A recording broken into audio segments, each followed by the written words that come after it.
Hello and welcome to The Feminine Force, where we're illuminating your call.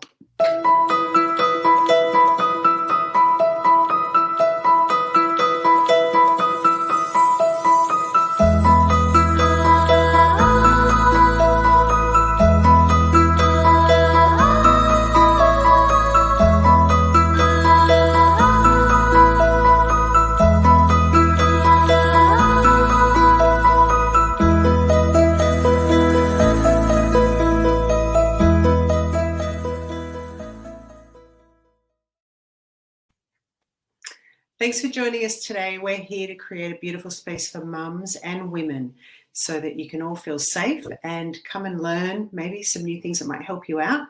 We have Ali Canavan stepping in for the beautiful Caroline Murphy-Bennis today. Ali is a speaker, author, coach, mum extraordinaire. Hi, Ali. Thank you so much for stepping in today. You're so welcome. I'm so thrilled to be here, Lisa, and for sitting in for Caroline today. So I just want to send her big hugs as well. I'm so excited because today we have one of my favorite human beings right now who just brought out the most amazing book. And this is the second time I've had the pleasure and the honor of speaking to her. And it's Dr. Sherry Campbell, who is a licensed psychologist. She specializes in helping healthy people cut ties with the toxic people in their lives. So she's nationally recognized expert on family estrangement, an inspirational speaker, and former radio host of the Dr. Sherry Show on the BMM Global Network and TuneIn Radio. She's a social media influencer, and I strongly, strongly recommend after this interview today that you go follow her for amazing social media and support, and regularly featured media expert. Her new book, Adult Survivors of Toxic Family Members, is a must read. So you're so welcome. You're so welcome, Dr. Sherry. How are you? I'm doing great. I'm so excited to be there. I want to mention I have a new podcast. So that's called Sharepoint Sessions, Cutting Toxic Family Ties. And Allison shared with me that it's ranked very high in Ireland, correct? Yes. So I gave a shout out to all of my Irish followers after hearing that from you. So yeah, we're ranked worldwide, and it's nice to be in that platform to give voice to this very private, seemingly hidden epidemic. And it's interesting because when I saw your book, I almost was looking at the title in disbelief. I was like, really? This is a book? And because it's very personal to me, and the whole idea coming from Ireland, and I think why your podcast resonates so much in Ireland is because we're brought up in a culture of just brush it under the carpet, forgive and forget, blood is thicker than water, and I could go on and on and on. And, I was brought up in a family where you got into a lot of trouble as a child if you spoke about your family. Like, my grandmother would be very much concerned about what the neighbors think. So, it was kind of like we all played keeping up appearances. I'm sure there's a lot of people who can resonate with the keeping up appearances and pretending everything's okay. But what happens with that is that, people end up in incredibly toxic situations, walking on eggshells. A lot of people have narcissists for parents. I mean, the list goes on. And we can feel trapped in our lives, unable to move further, than where we are, because as soon as we speak up, because everybody is so heavily involved in this loop and this story, right? And fear is running the show, that as soon as one person speaks up, everybody usually backs up the parent or the narcissist, which is kind of fascinating to witness when you step out of it, So it was a very brave move to release your book, and it stayed. Is it still number one in Amazon? It was there for, a little over 2 months. Yeah. When you think about how many books are released every day, I was so happy about that. I don't really write books for that, but it certainly feels good, especially because I will actually, on the covers of my book, put cutting ties. It's amazing to me how many people reach out in private that want to give a review, but they're afraid to have their name attached to the review because experts really don't want to push so hard against the cult and culture. And I don't really feel like I'm pushing hard. I'm giving a solution. But I would say that cutting ties is misunderstood and it lacks a certain definition. It gets confused, in my opinion, with cancel culture. So what is the definition then that you would give for cutting ties? So Like, how cutting would you see that? ties for me wasn't an impulsive moment of having a moment of dislike for a family member, where I spontaneously blocked that person for a game, then wanting to smear that person for a game. And then because the game would be, I want you to come back. Most of us that have cut ties, we've honestly probably been cut off first. And that was the role that I was cut off. And I didn't have any more tools to mend the fence. And so what, for me, cutting ties was more about resolve, that I didn't have any more energy to continue to mend a fence that I knew would just be broken again and again. So I did it for me, and I did it to put a loving fortress around my spirit and my person where I could feel safe. It has nothing to do with malice or hate. Now they cut me off out of malice and hate to provoke abandonment, to get me begging back. And I don't really need to do that anymore. It became very clear to me. And that clarity, I just knew it was done. I didn't have any more room or space in my heart. It also took me 45 years. Not a bad moment. And do you also think that personal growth, because for me personally, doing the work on myself through the years, continuing to show up for myself and do the work, because I had lots of that where it would be threats if you don't behave in a certain way, and then love is withheld and then it's given back. And, we're trained in that from when we're very, very young, from when we're kids. And something just kind of clicked in me where I was like, I felt secure enough in myself. So you touched on safety there. Mm-hmm. And for me, safety has been a lifelong issue. Dysregulated nervous system, not feeling safe, right? And feeling safe in all the most unsafe places, because that's what I was trained to do. So I understand that. It was interesting for me to finally say, okay, no more. But there was a terror moment in that too, right? Like stepping away from that was kind of, it was really difficult. But one thing I've learned, and the one thing that really resonated with me from your book, is that stepping away from toxicity, it can be family, it can be relationship, it can be friendship, it can be anything. But one of the things I've really learned from your work is that you have to step away from the toxicity in order to heal. And that's something that's not spoken about. It really is not spoken about at all, because we have a load of people trying to mend relationships. And when we think about it, it's like the poison is there, right? And you get to leave the poisonous environment for a while and go out and do your work or do whatever you're doing. And then you immediately come back into the poison again.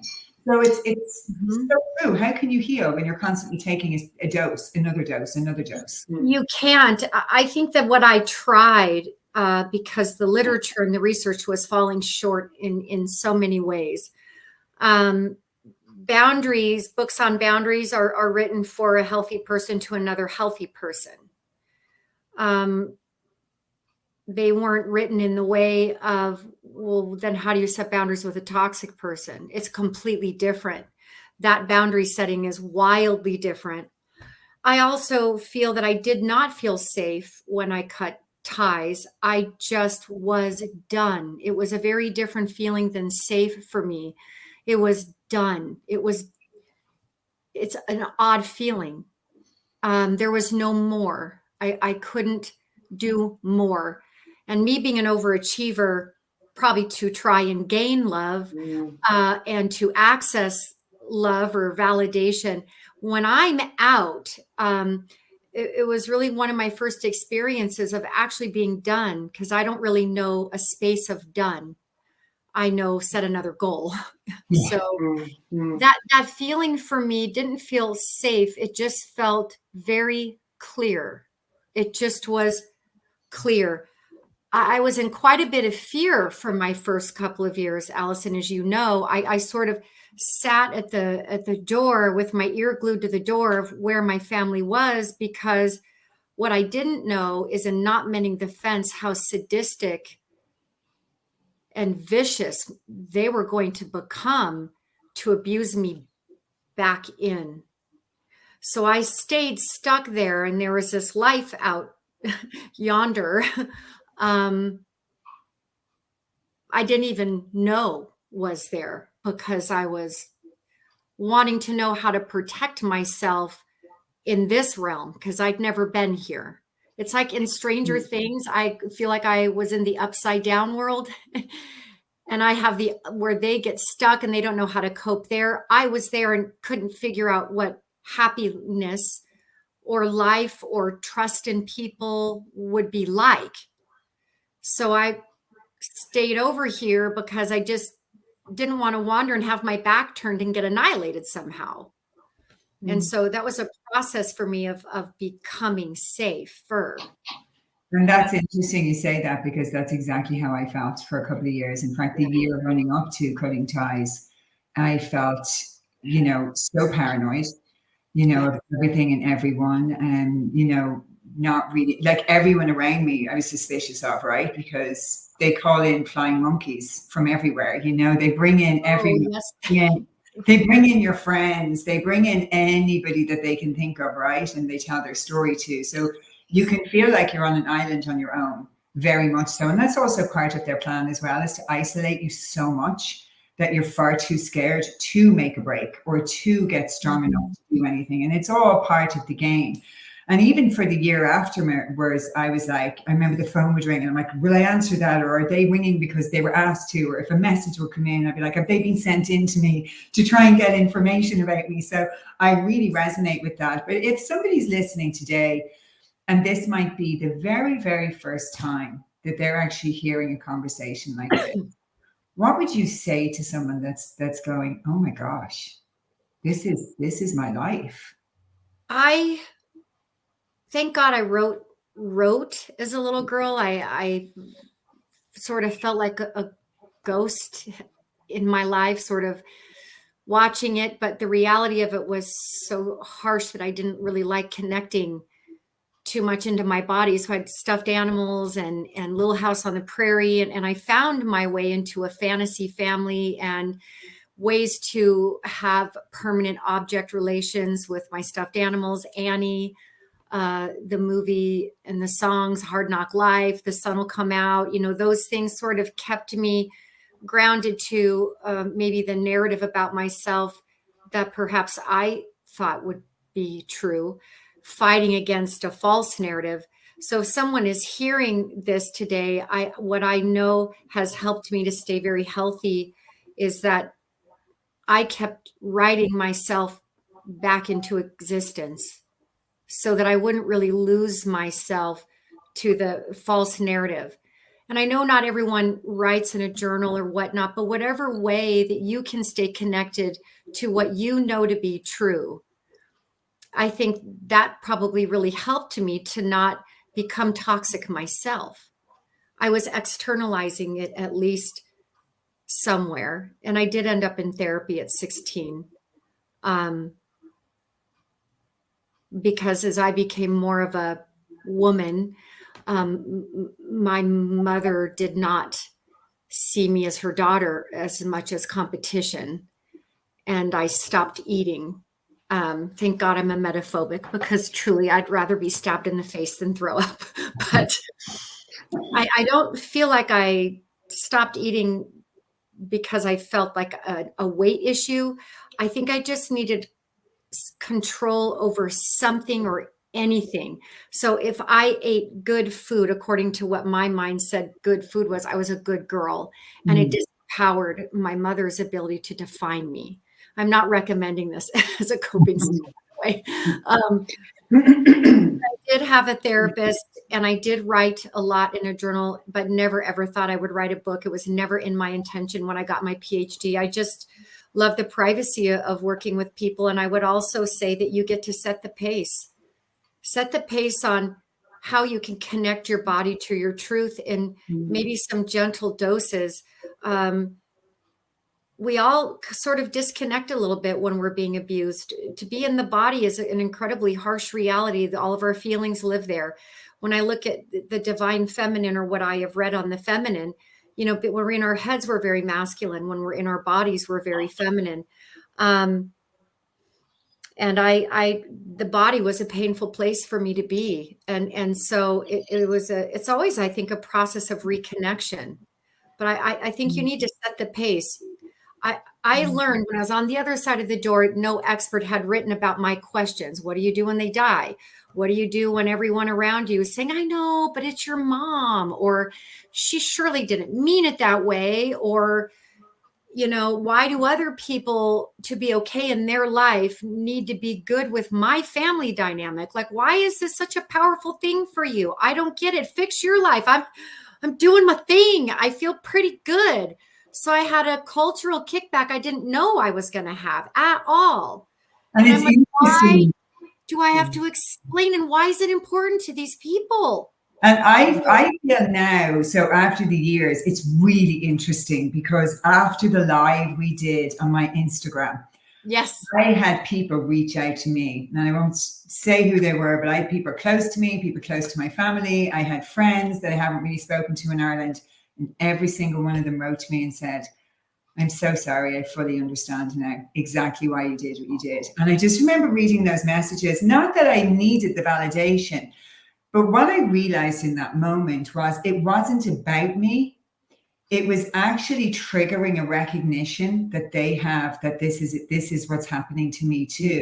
And if I acknowledge that it's happening to you, I have to look at it in my life. And that's not something people are willing to do. It's like, if we can all just play the game, right? It would just be much easier because my mom is like your mom, or my auntie or my something is like yours. And if you're making this break and you're taking this stand, it shines a light on me. And it's similar to, I'm sober 7 years, right? And when I got sober, people who were still drinking didn't want to be around me, not because they didn't want to be around me, but because I was shining a light on a lot of their behavior that a lot of people I hung around with would love to give up alcohol. And like, I posted something about being 7 years sober recently, and the amount of messages I got from people saying, so sorry I didn't speak to you for the first 3 years. I just desperately want to get sober myself. I'm still not sober, but hopefully one day I will. So it's interesting that most of the time people's reactions are based in their own fear, and their own insecurity. Yeah, I would say almost always. And yet I do detail quite a bit in my book that there are a lot of the flying monkeys, or I call them messengers, in my book. But these middlemen, they can play an incredibly damaging role in your pain, jumping into that smear campaign. And I had a woman come back many years later and say that, and she played a very destructive role in the narrative about me, and she had apologized. And what I recognized in that moment, that I could appreciate that she was apologizing. But what I had said to her was, I really hope that apologizing to me does something for you. Yeah. Because the pain that you've caused me, it's not really repairable by an apology, but I appreciate the effort. But because it isn't going to do anything for me, I am hoping that this is as genuine as it gets for you, and that you can take something from this for you. And she heard that message loud and clear, because my idea of forgiveness is that it led me into more abuse. So I had to come and Allison redefine forgiveness as acceptance, which to me, and maybe it's just semantics, but to me, acceptance was a far deeper process, because acceptance is a little bit more like swallowing sand. You're accepting something that you've been fighting a denial about, such as my mother does not love me, never has. That's amazing. I see that emotional. So the things that I've learned is that it's all about our emotional reclamation, like reclaiming those, that the feelings in us. And like what you shared before is, like the capacity to actually feel and go into the body is so challenging for someone that's been through trauma like you and you guys, and that is, I was listening to something the other day, our nervous system can't hold that space. And for me, that's why I think it's so important to have a safe person around you, because if you come into contact with somebody that can hold emotional presence, then that gives you the resources in that moment to feel what you're feeling. Because it's almost like when the feelings are that overwhelming, we simply don't have the resources inside of us to be able to feel them alone. But the other person that's with us, for them to have the capacity to be in an emotional presence, which a lot of people can't do because they're being activated, right? Their stuff is being activated the whole time. So it's like finding these people. I literally just had this conversation with a friend yesterday, and we were talking about just something we witnessed in a cafe, right? Where, you know, I think the kid was probably about 5 and was having a meltdown. But like, to watch the parent was going, stop. And I was saying to my friend, isn't it interesting? It's never really about the child, what the child is doing. It's the parent going, I don't know what to do with my own emotions, and I don't know what to do with this emotion, so just stop it. So it's always like, because we haven't been brought up to speak fluently with our body, with emotions, we have absolutely no idea. Like, I had no idea. So of course, the most normal thing for me was to become depressed, because repressing all my emotions, with chronic anxiety, and then addictions, right? Because like, when I drank, I was like, like a second of relief from all of this, right? But it's interesting that then I went in to become a meditation teacher and sat on 10-day silent retreats. Now, that's not something I would actually willingly say to anybody who was where I am, because the first 10-day silent retreat I sat on, the first day, I felt this wave of nausea, and I ended up throwing up and nearly passing out. And it was like, in that moment, all of the trauma that had been sitting in my body suddenly went, oh, this is a nice opportunity, right? Yeah. Right? We're all sitting in a room. I mean, you can say my body thought it was a safe space, but it didn't feel like that for me, right?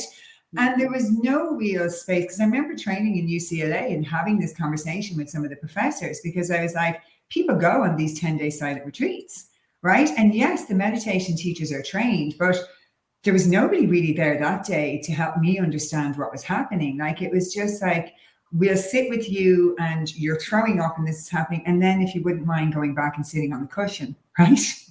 And sitting back into another 6 hours of meditation. And what was happening with my body is that everything that had been buried forever suddenly decided that it was going to come up. And that can be really terrifying. And so it's understandable why people don't want to do the work, right? Because it's like, oh, I don't know, that could be like opening Pandora's box. I think I'll just go this way. Thanks, but no thanks. The comment that it's easier though. I've been thinking about this, because we do have this belief that it's so big to do this work, you know, but isn't it worse to actually keep feeling those feelings for the rest of your life? Like, if you actually logically look at it, you know, actually, and it's not like you've got to marinate in it. It's really just really owning what's happened and taking responsibility for it and moving through it, you know. And that is so much easier than living with it for the rest of your life. You know what I mean? And yet we don't logically look at it like that. The sense of freedom I have now, like, I sometimes go, oh my gosh, if I had known this freedom was available to me 20 years ago, like, what was I doing? Do you know what I mean?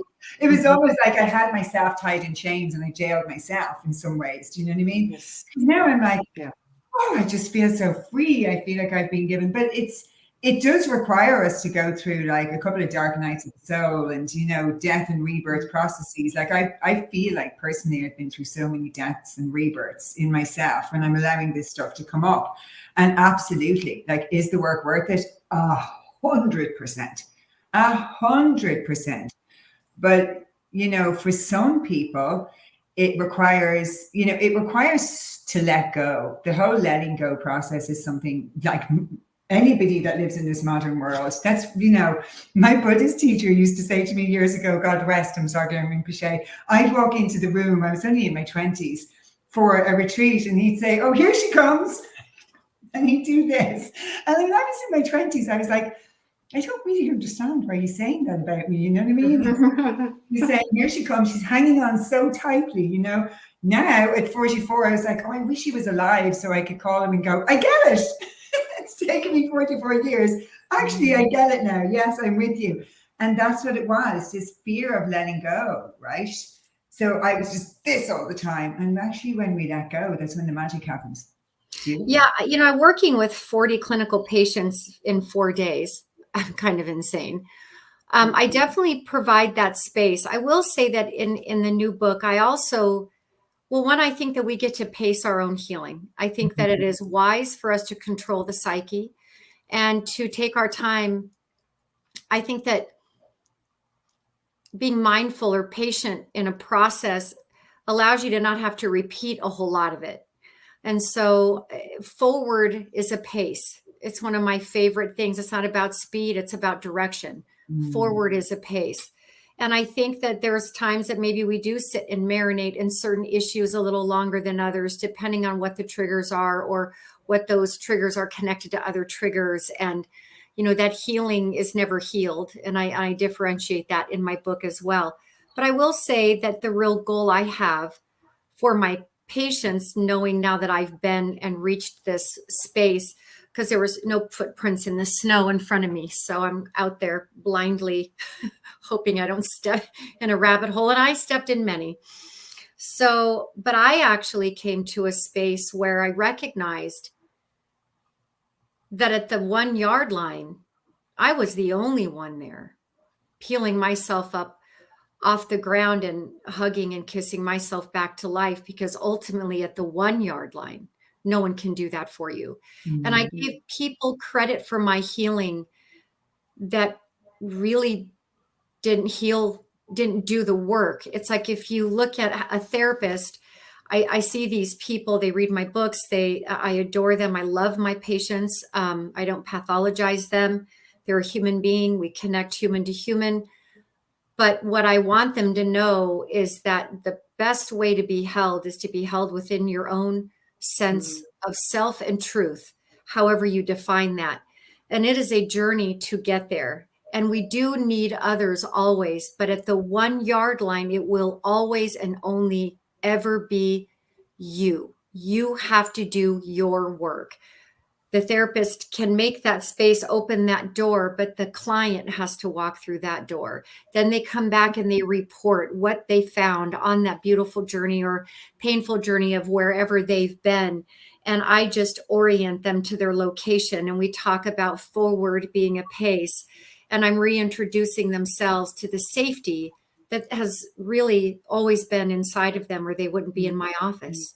I love that separation. I always look at that as the separation that we have from the source of our true self, you know, and I'd love to ask you about this, like that, seeing somebody that has had experiences where they're so separate from the power of, you know, what they have inside them, that safe space inside them to go to and being able to access that. When that separation is so great and those behaviors and experiences have been so extreme, sometimes do you ever find that a person goes, I can't feel that in me. I can't find that safe space. Do you ever find that it's just so hard and that they have no memory? Like most people might have a memory of a time where you just felt really safe and at ease, or a lot of love or a lot of awe, even just awe going out in nature. But do you ever find that some people have so much trauma that they can't even recall a time that they felt that, and so find it hard to access that place? Yes, I was one of those. And so I had to find it in other ways. I do believe, I say often, that I had paper parents. I found myself through writing. I started writing in a diary, you know, very young. And I look back now and I think I had to write myself into existence so that I wouldn't lose myself or disintegrate into a narrative. I have patients who can't recall memory from certain times in their life. And I'm not one of those that I believe we need to chase repressed memory. I believe in the psyche. I believe in its intelligence. And I believe if those memories are to be recalled, they will be. Plus, what I see in front of me in terms of triggers or fears or behavioral patterns tells me everything I need to know about what happened during that time in their life. And it's always based in fear.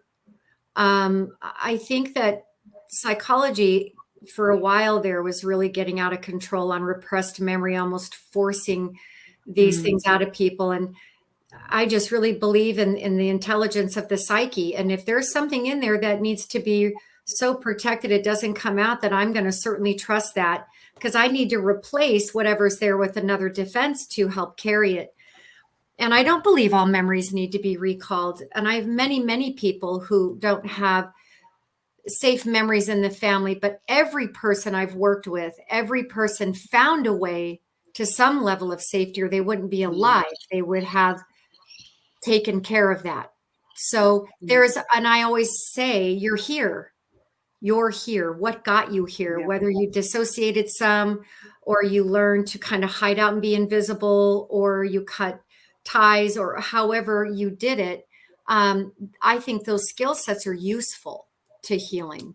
I don't really always judge defenses as negative. I judge them all as have been helpful at some point in time. Maybe like me being a pleaser, for some point in time, I believe I survived better because of it. But as an adult per se, it didn't work well for me. It actually got me into some abusive stuff, and I had to work through that. But I'm thankful for like the time that I wasn't eating. It did get me out of the scope of her. So I just think it's all smart. And I think if we can look at it from a fifth floor viewpoint, rather than a rush to heal the pain, and you can just unpack it at your own pace, then I think healing is safe, and it keeps you actually connected to the body, because it's not such a harsh place to land. We call it the emerging process, like being in the emerging process. And because it is, isn't it, that emerging process as it comes up. Important conversation, because we kind of moved into what I consider, and it's all personal, based on personal experience, quite a toxic trait of, forcing people down the path of, figuring out what happened. Like, because I used to say I had no memories at all of my childhood, right? And I went to see a couple of people who were like, well, we have to get those memories back, and we have to get them back because we have to figure out what happened. And I remember sitting in this therapist's office in Ireland, and something in that room that day, it was the last session I ever had with them actually, something in the room that day said to me, this is not your path. Trust yourself, trust your path. And I had been well on the road to doing the work. And there was this rush, like you said, there was this rush to find something, but I knew that it wasn't just one thing, right? It's not like we go back to one memory and then, oh, look, we just fixed it all. It's amazing. And I, over the last few years, have come to the conclusion myself that's pretty similar to yours, that maybe we don't have to get all those memories back. Maybe we're designed in such a spectacular fashion. Maybe the creator knew exactly what it was doing. God knew what was going on, when like there's a reason why we don't have those memories. And I got some memories back, which helped me to, when I went into the narrative of, am I insane? Am I making some stuff up? Because that happens, right? Where you start to I've been there. and go, am I the one what? Is it me? And then, in those moments in my work, I did get memories back, and I did get stuff back. It was like, no, this is actually what happened, right? You're not making it up. This is definitely what happened. But I think this is an important conversation to have, because I see it also in the wellness world, which I'm in, where people are, going on ayahuasca retreats every couple of weekends. And I've had this conversation with a couple of friends of mine who, it's kind of like using something to, again, go back. And it's like, I had this conversation with a friend a few weeks ago where I said, you've just got to be really mindful that it's not the next ayahuasca retreat is going to give me the answer, because what are you doing every day? It's a process, and I think the healing is never done. It's not like, oh, in 90 days or a year, we're done, right? That's it. That's going to be my journey. We're always evolving. We're always changing. We're always growing. It's just a part of being in this human form, right? Yeah. I know that whole hallucinogen thing is popular in Hollywood and some other places. But I do believe from a very natural health perspective that we don't need anything external to us. Now, I've worked in state mental hospitals. I recognize the need for psychotropic medications for the Axis 1 disorders. I've seen that. That is unlike anything that you see out in the real world when you work on a lockdown unit. There are also people that are horribly thrown away. And it's a disaster in mental health, the way that it's handled.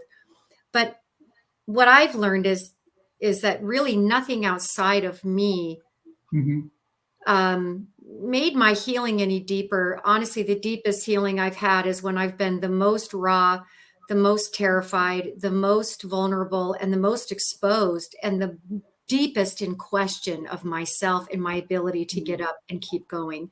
I just think that I believe that living life on life's terms, which would then mean I have trouble with texts that say there's a utopia somewhere at the end of the fairy tale or the heartache. Really bad things happen to good people.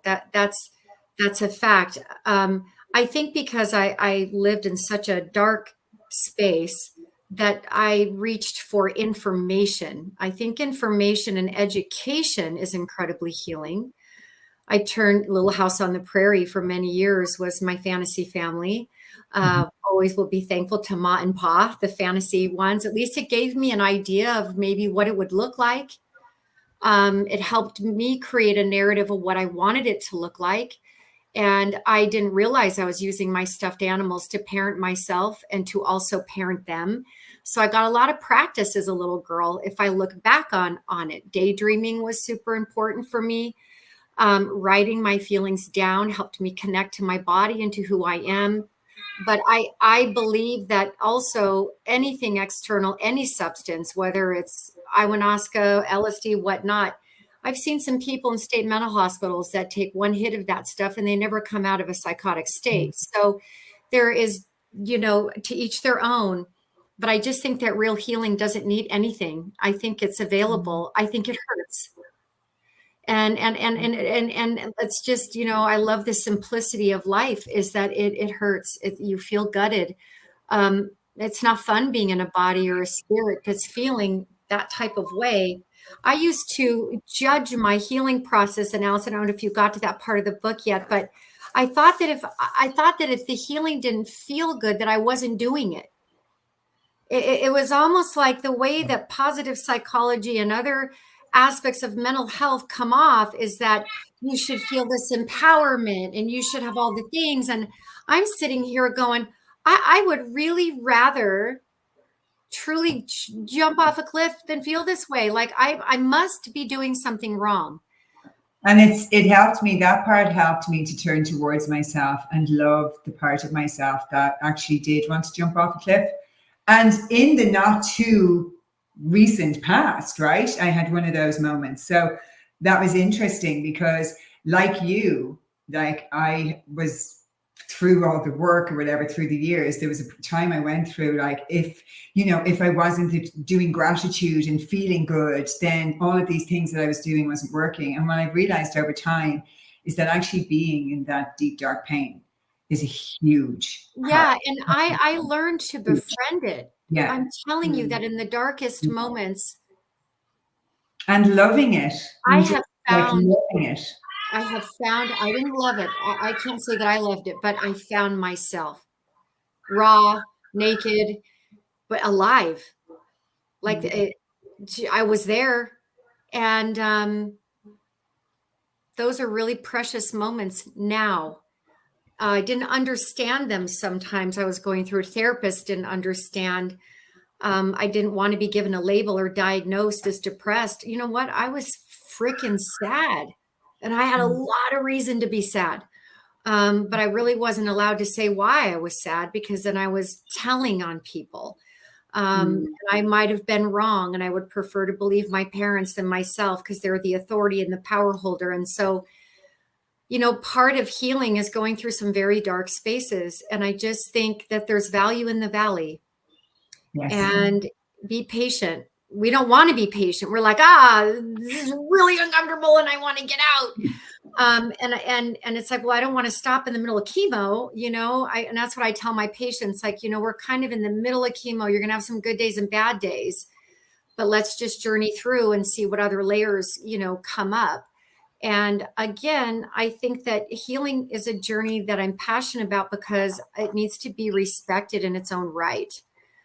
I always say, don't push the river. It's like, be like water, eventually it erodes rock. So whatever is hard on the inside, if you can really work to flow with it in your psyche and just tell yourself, parent yourself, like, just be patient. This will pass, but feel, deal, heal, Yeah. Sounds like it's the switch in the mind. Well, this is sort of what helped me too, but it sounds like what you're talking about is this switch that we have where rather than resisting, because we feel uncomfortable, it feels horrible, and our default position is to resist, trying to figure it out, like go into our head and analyze it rather than be with it.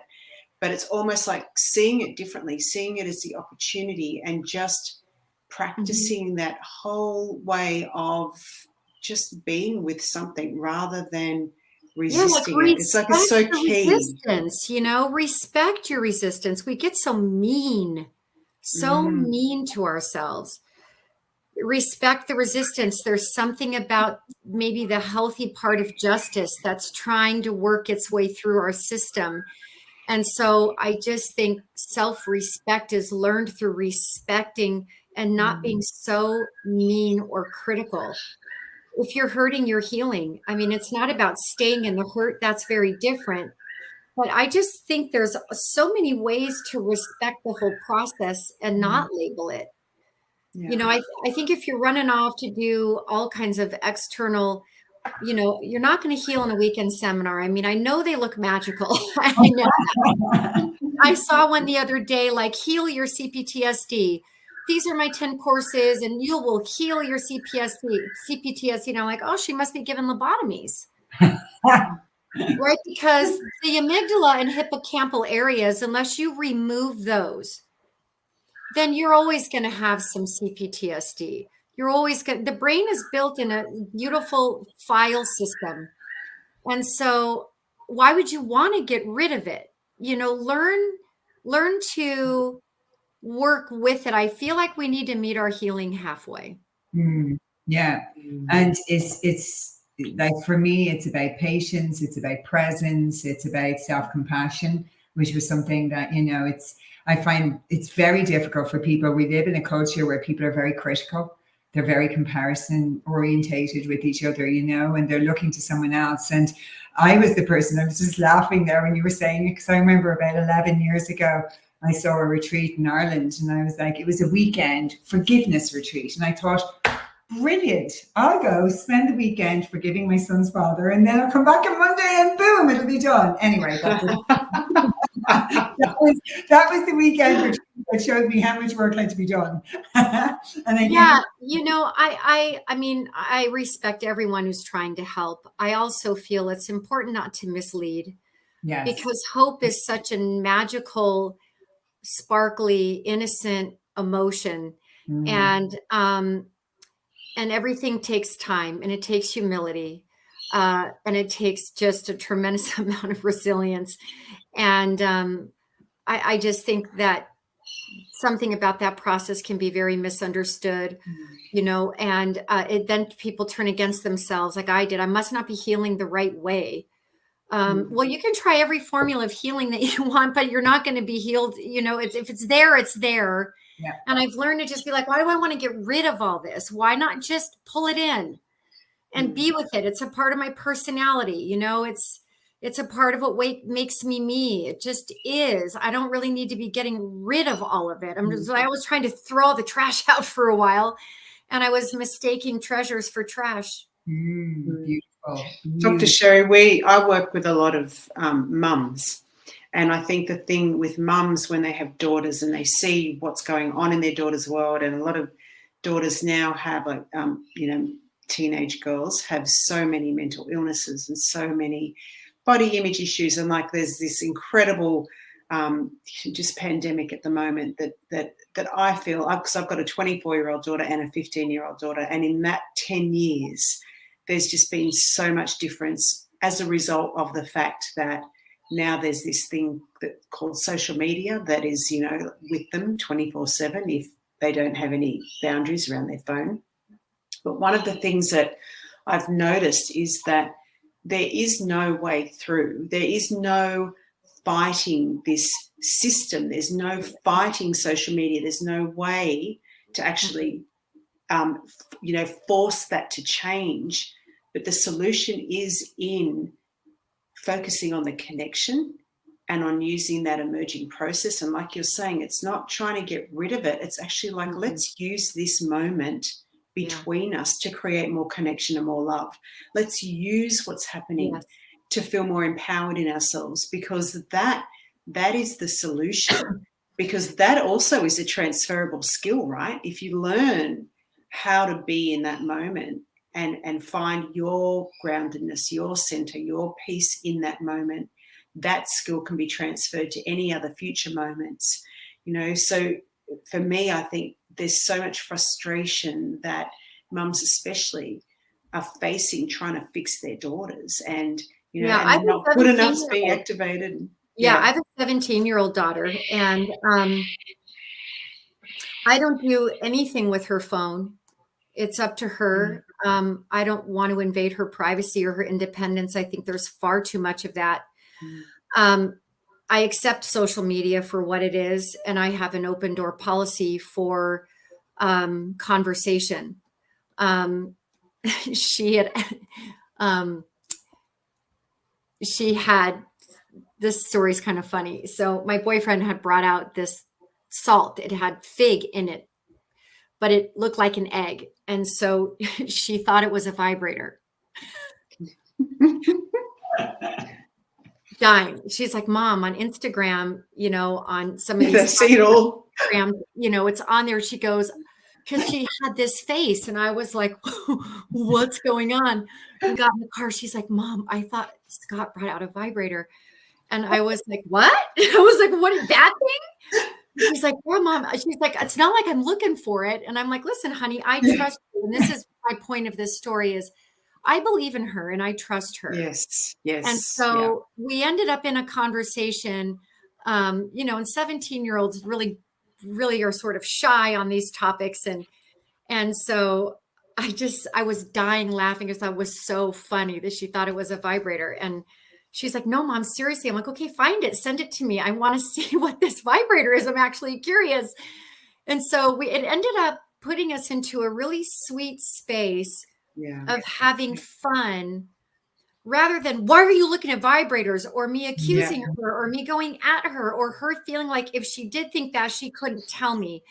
I think that I'm mother, but I'm also mama, and mama's fun. I'm her North Star, and I recognize the real magical connection because it's open. I think sometimes moms get far too scared trying to control this external world. One of my favorite texts spiritually is the I Ching. And I consult the I Ching, especially in times of crisis. It's the book of changes. I love elements. I love science. I love lots of different sciences. And it's included in many of the sciences I study, human design being one of those as well. So I love going with what's there. We need to allow our daughters to speak about boys or sex or questions. I mean, my God, if anyone's going to advise her, I'd like it to be me. And I made it so playful, and we were rolling. We were laughing so hard that she thought that was a vibrator. I was deceased. We were dying and having fun. One thing that I see, a lot of moms reach out to me afraid that they're going to be their mom to their daughter. And in doing this, I find that in trying to not be their mom, they become very coercive or controlling or too enabling in some other ways. And so they're so focused on the parenting that they're missing the child. So my advice is very simple. Focus on enjoying your children. If you want to be a good parent, enjoy your children. They're not things. They're not properties. It's not a proprietal ownership. It's not about obey. This life, I would rather have my daughter have ultimate freedom under the guise of me being disciplined of her around the appropriate things, cleaning her room and doing her homework and her grades and things like that. I can't control social media, but I can raise a kid with good character, and I can raise a child to know herself. And I hope she fails, and I hope she tells me, and I hope we can work through those things. She's also watched me go through many different, very challenging times in my life as a single mom of her. I have cried and fallen apart in front of my child, thinking that this was the worst thing I can do. And my therapist was like, this is life. Mm-hmm. Better to prepare her for life.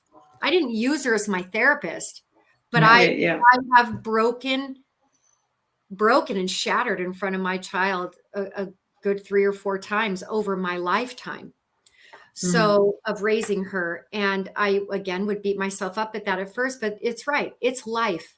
And these things are going to happen to her. Watching me get up, watching me go on, whether I'm dazed and confused for a little bit, probably is more to her than any form of verbal parenting that I can give her. I think that it's really not about what you say to your children. I think they do what you do. Yes. If you get, oh, mom, I thought that was a vibrator, and as a mother, you freak out about that, you need to look at yourself. Yeah. Oh, I am just like, can we take the last 4 minutes and put it everywhere? Like, seriously, like, honestly, because I feel like I'm like, oh, we so needed to hear. My daughter would kill me. She'd be like, Mom, why are you telling these people? I thought it was. I'm the tiger. No, I'm joking. Social media. I have to be careful though of that because, you know, like when you're dealing with mums and daughters, I have to be so aware what I share. Yeah, you know, and because you're just sharing. Yeah, there's another person in your story, right? And I've noticed the same thing too, Sherry. You know, like my daughter has a lot of freedom, but she has boundaries over it. Like, I don't even use the word boundaries actually, but there are things that she does that are respectful to her place in the world and where she is. But she, compared to a lot of people, she has a lot of freedom. Same. But I also see that she's very joyful. Like she's yes. I can see that she feels happy because she doesn't have all of these forces on her that I think a lot of kids do. And I only have to ask her things and she just does them because that the connection is the thing. If you've got the connection, they really want to be working with you. Yes. And you they know, really control can never give you connection. Okay. It disconnects. Will never lead to connection, nor will pride ever lead you into progress. Yeah. You know, we're human beings. I don't own her. This amazing universe gave me the most magical, darling angel of a child. I'm so happy that I get to have the honor of loving her in this life. You know, I didn't see happy faces when I walked in a room as a child. I didn't see elation. I didn't see that. And I know how happy she knows that I am, that she's in my life. Do you know how important laughter is from mom to daughter? Deceased laying over your face, laughing. You know, parents need to chill out and be ridiculous sometimes. You know, we need to, we have it's too much seriousness is not fun. You're not going to control your kid into a connection. Connection is about open space. I have a big frame for her. It started off little, and as she grows, the frame grows. I just keep her in the darn frame, you know? Yeah. But I do feel that she deserves a secret garden of privacy. I've never gone through her phone. That would be like my mom. There's my mom read my journals. She has lots of friends from all over the world. When you trust your child, they feel like they want to uphold that trust. Yes. You're not going to get it by controlling them and constantly communicating that you don't trust them. Where have you been? What are you doing? I've got moms that nearly stalk their children with the apps that do the location. Well, those are about a football field off, by the way. Yeah. So, you know, I just think that if you really want to be a good mom, enjoy your kid. And trust yourself, isn't it? Like it's the mum's capacity to do her work so that she knows how to trust herself, and then she can actually then be trusting the child. Like I just see that as such a thing that comes from within us, you know, like that. And I want to go back to it, because during my healing journey, I say to my clients now, where's the joy? Where's the joy? It all seems very hard to me. Do you know, like, where's the fun? Where's the joy? And that has been something that I have had to be conscious of the last couple of years too, right? Taking this all very seriously. And like, I would ring a friend and say, you know, I had to go to bed early last night, not feeling great or whatever, you know, I'm not going through a good time. They said, where's James? I'm like, he's here. Do you think that's a good idea? Yeah, because he gets to see. I'm not asking him, like, what really was very poignant when you said, I'm not asking her to be my therapist. And I think we've got this kind of really bizarre way of looking at things now, where we're so afraid to expose our kids to anything almost. Like, it's kind of gone to. And guess what? They're going to leave home. Yeah. And they're unexposed. I mean, let's just go for it, Sister Fran. It's interesting that it's like they know what's going on. Do you not think energy speaks? They know when you're not feeling great. They do know. And when you're down, if I could just add something, reassurance is very important. When they see their power holder really down, my daughter will be like, Mom, are you okay? And I'll say, yes. I am okay.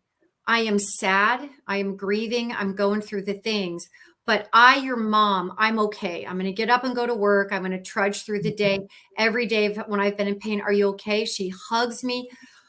Why is that wrong? This is human. And she now knows what to do when she's going to go through that. She's going to come to Mom, and I'm going to kiss and love her back to life. Get her back on her feet and tell her, remember when you saw me go through blank? Imagine hiding all that from your kids. Why? So you can have some image of perfection, and for who? You're actually emotionally unavailable then. You know, you don't need to lose your role because you're having a hard moment in life. It doesn't disempower you to be human. So I think being emotionally available and transparent with your children is what makes them feel like they can tell you that, you know, all the funny things, and you can laugh. And there's that connection to me that just deepens, because whether I'm 80 and she's 50, I'm still her mom. Yeah. She's my baby. If she gets in a car accident or something and she's older, you don't think I'm going to be, that is my daughter for my life forever. I think too many moms use their heads and they become very masculine in their approach to parenting, because they think it's all about borders, discipline, criticism, image. You know, my kid is like, she's so gorgeous and she doesn't even see it, which I think is super charming and super cute. She's an introvert. She funny, witty, not into popularity, not into being half naked. And I live in California, man. This is one naked place. She is just not into it. She has no respect for it. And it's not because of anything that I have said or done at all, because I treat so many of those girls, and you know what? I love them too. And so I just think we all have to find our way. But I think values are unspoken. They're understated. They should be. You just live them. Shut your mouth and live it well. Yeah, I love that. I love that. We're almost up to the hour. Like, what a conversation. Holy dooly. Oh, wow, Sherry. A little bit more about where they can find you, where they can access the podcast, where they can get your book. So books are wherever books are sold. Sherry Campbell, PhD for Facebook. I do a lot there, very active. Dr.Sherry on Instagram. My podcast is doing so phenomenal, and that's on Apple. And it's Sharepoint Sessions, Cutting Toxic Family Ties. And then DrSherryCampbell.com is the website. So lots of places. Amazing. Wow. Thank you so much for joining us today. Thank you both for having me on such a beautiful show. Thank you. Thank you, Sherry. And thank you, Ali. It's been such a joy. Thank you so much. Yes. Bye, everyone. Bye, everyone. Thanks for listening. Yes.